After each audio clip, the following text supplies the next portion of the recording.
Assalamualaikum warahmatullahi wabarakatuh. Hai teman-teman, pada kesempatan kali ini saya akan membahas materi tentang korespondensi satu-satu. Korespondensi satu-satu adalah materi matematika SMP kelas 7.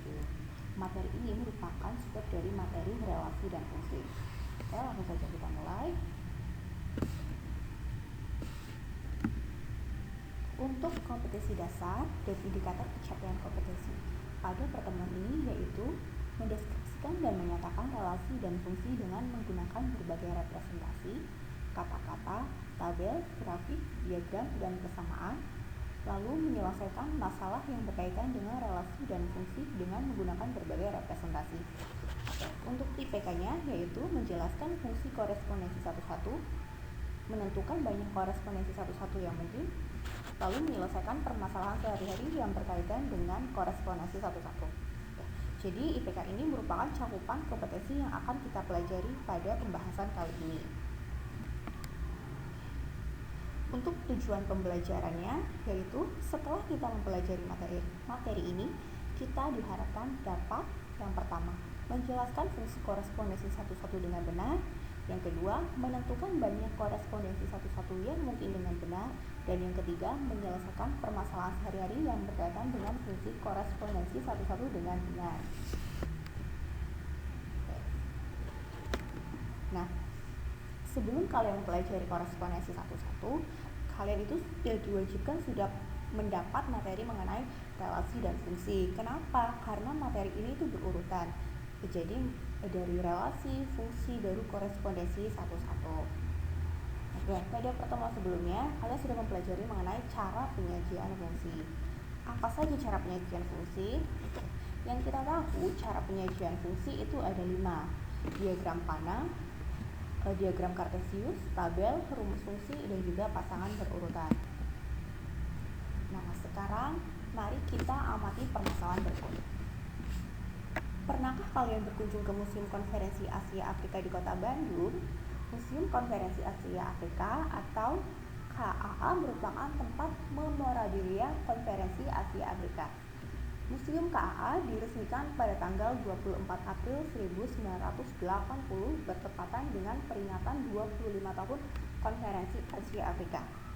Jika kalian berjalan-jalan di sepanjang jalan Asia Afrika, maka kalian akan menemukan bendera-bendera dari beberapa negara yang terpasang di sepanjang jalan tersebut.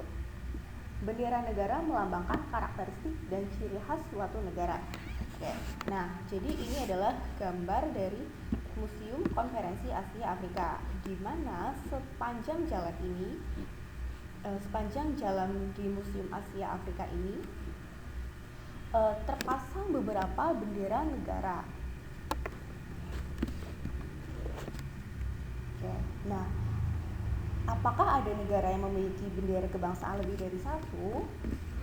Yang kita tahu, setiap negara itu pasti memiliki satu bendera atau satu bendera untuk satu negara. Jadi setiap negara itu memiliki bendera yang berbeda-beda. Ya, setiap negara di dunia pasti tepat memiliki satu bendera negara. Nah, jika kita buat relasi antara bendera dengan negaranya, apakah relasi tersebut merupakan fungsi? Oke, coba kita buat relasinya di sini. Oke, kita buat relasinya di sini.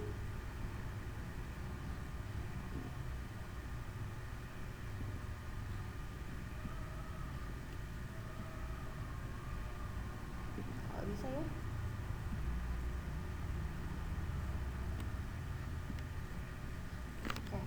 Kita bayangkan saja relasi antara bendera dengan negaranya. Misalkan ada dua himpunan A dengan himpunan B. Himpunan A itu domainnya adalah gambar-gambar bendera. Lalu himpunan B-nya adalah,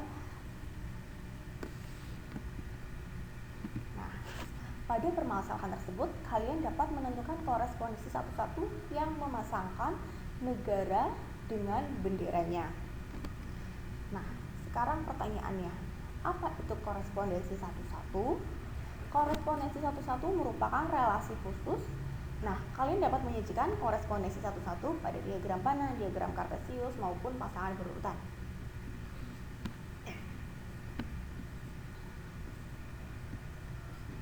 Nah, di sini itu dijelaskan. Pada permasalahan tersebut, kalian dapat menentukan korespondensi satu-satu. Nah, tadi sudah kita simpulkan bahwa permasalahan tersebut berdasarkan relasinya itu dari diagram, maksud saya dari bendera dengan negaranya, relasi itu merupakan fungsi. Nah, pada permasalahan tersebut kalian dapat menentukan korespondensi satu-satu. Nah, berarti bisa kita simpulkan kalau yang namanya fungsi itu juga merupakan korespondensi satu-satu. Nah, sekarang kita akan mempelajari satu.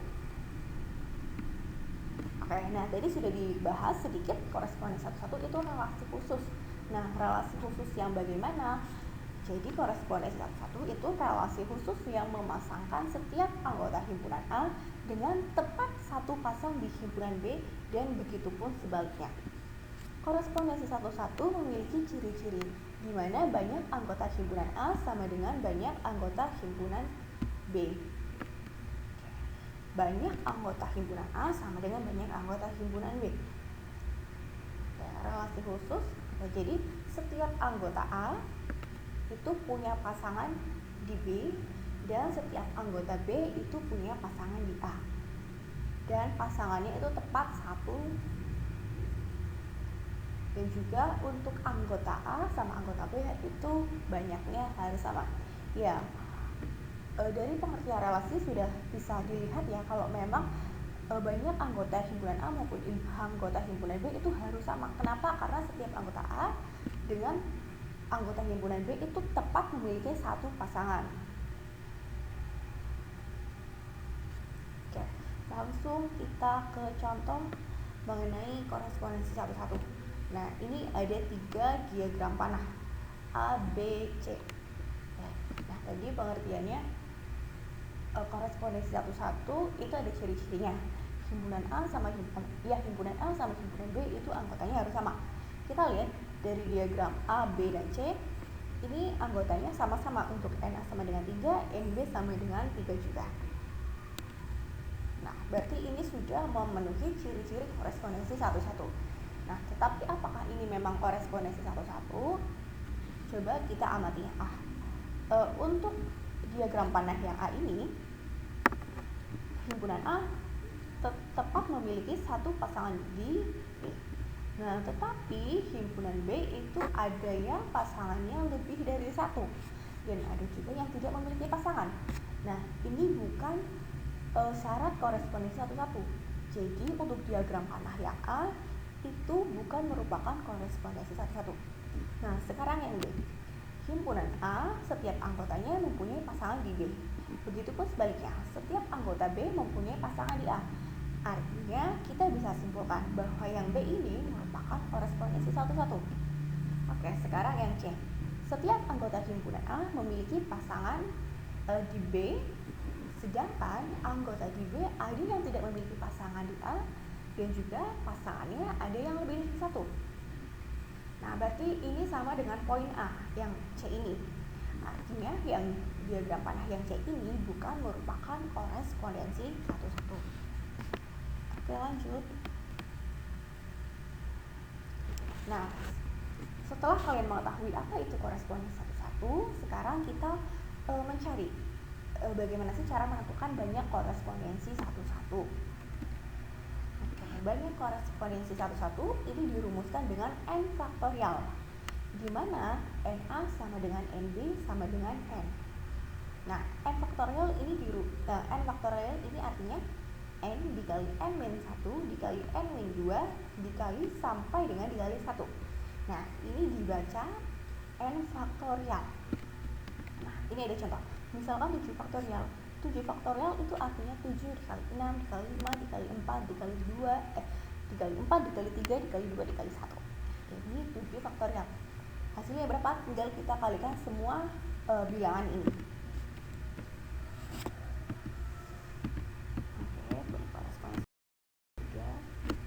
Oke, sekarang kita masuk ke contoh-contoh korespondensi satu-satu. Nah, yang pertama, manakah di antara himpunan pasangan berurutan berikut yang termasuk fungsi? Jelaskan. Oke, maaf, kita ralat untuk yang nomor 1 soalnya manakah di antara himpunan pasangan berikut yang merupakan korespondensi satu-satu? Oke, apakah ada di sini yang merupakan korespondensi satu-satu? Apakah yang A?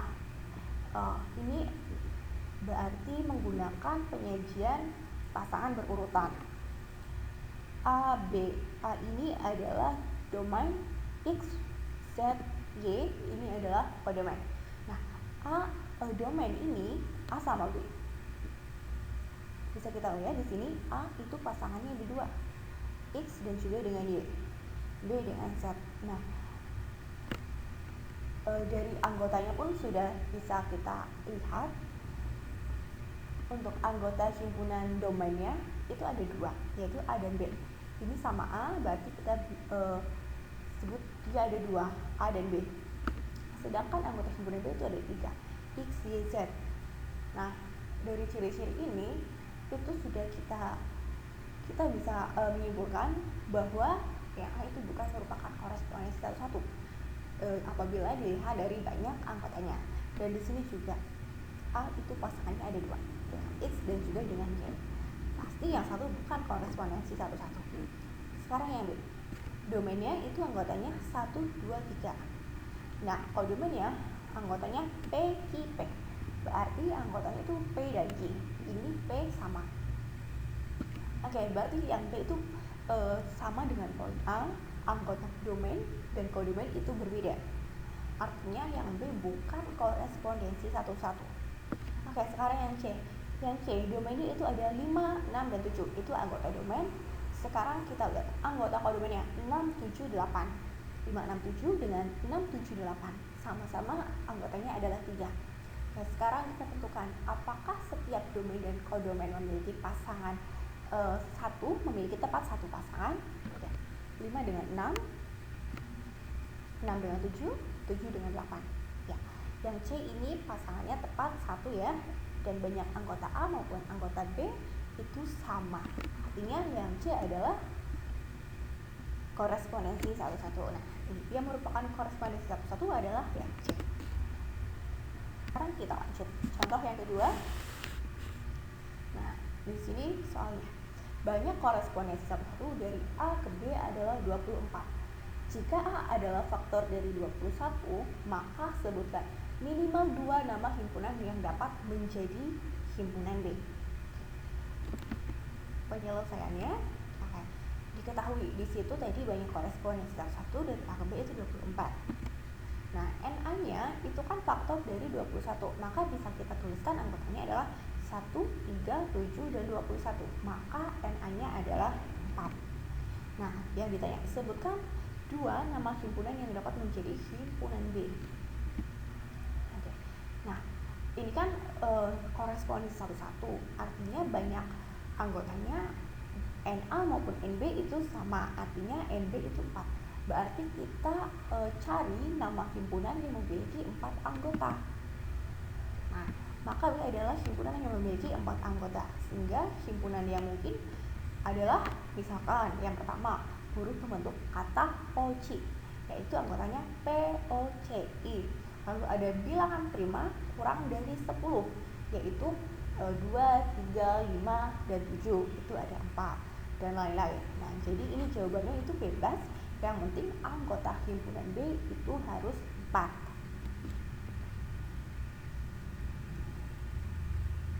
Oke. Nah, yang ketiga, seorang pedagang membuat daftar harga menggunakan kode atau sandi. Kode diambil dari kata selimutopa dan berkorespondensi satu-satu dengan angka 0, 1, 2, 3, 4, 5, 6, 7, 8, 9. Jika sebuah barang mempunyai kode Paul Males, maka berapa harga tersebut? Nah, penyelesaiannya tadi yang diketahui itu selimutopa. Untuk kodenya ini saling berkorespondensi satu-satu. Nah, yang ditanyakan harga dengan kode PAULMALES atau Paul Males. Nah, bisa kita lihat di tabel ini adalah pasangannya S dengan 0, E dengan 1, L2, I3, M4, U5, T6, O7, P8, A9. Nah, maka kita bisa tulis untuk harga dari kode Paul Males adalah, nah, tinggal kita substitusikan saja, kita pasangkan saja, kita hubungkan P itu dengan berapa? 8, A 9, U itu 5, L itu 2, lalu M itu 4, A itu 9, L itu 2, E itu 1, S itu 0. Nah, jadi ini 895249210. Ini adalah harga dari kode dari barang yang punya kode Paul Males. Oke, berarti berapa ini? 895.249.210 rupiah. Oke. Nah, sekarang kita merangkum sama-sama. Tadi kita sudah belajar mengenai korespondensi satu-satu. Korespondensi satu-satu tadi pengertiannya yaitu relasi khusus yang memasangkan setiap anggota himpunan A dengan tepat satu anggota himpunan B dan sebaliknya. Dengan banyak anggota himpunan A sama dengan banyak anggota himpunan B. Oke. Lalu banyak korespondensi satu-satu. Nah, tadi rumusnya jika NA sama dengan NB sama dengan N, maka banyak korespondensi satu-satu adalah N faktorial atau N dikali N dikurangi 1 dikali N dikurangi 2 dikali sampai dengan dikali 2 dikali 1. Nah, itu tadi rumus dari banyak korespondensi satu-satu. Oke, sampai sini dulu pembahasan materi kita hari ini mengenai korespondensi satu-satu. Semoga bermanfaat untuk kita semua. Sampai akhiri. Wassalamualaikum warahmatullahi wabarakatuh. Terima kasih banyak.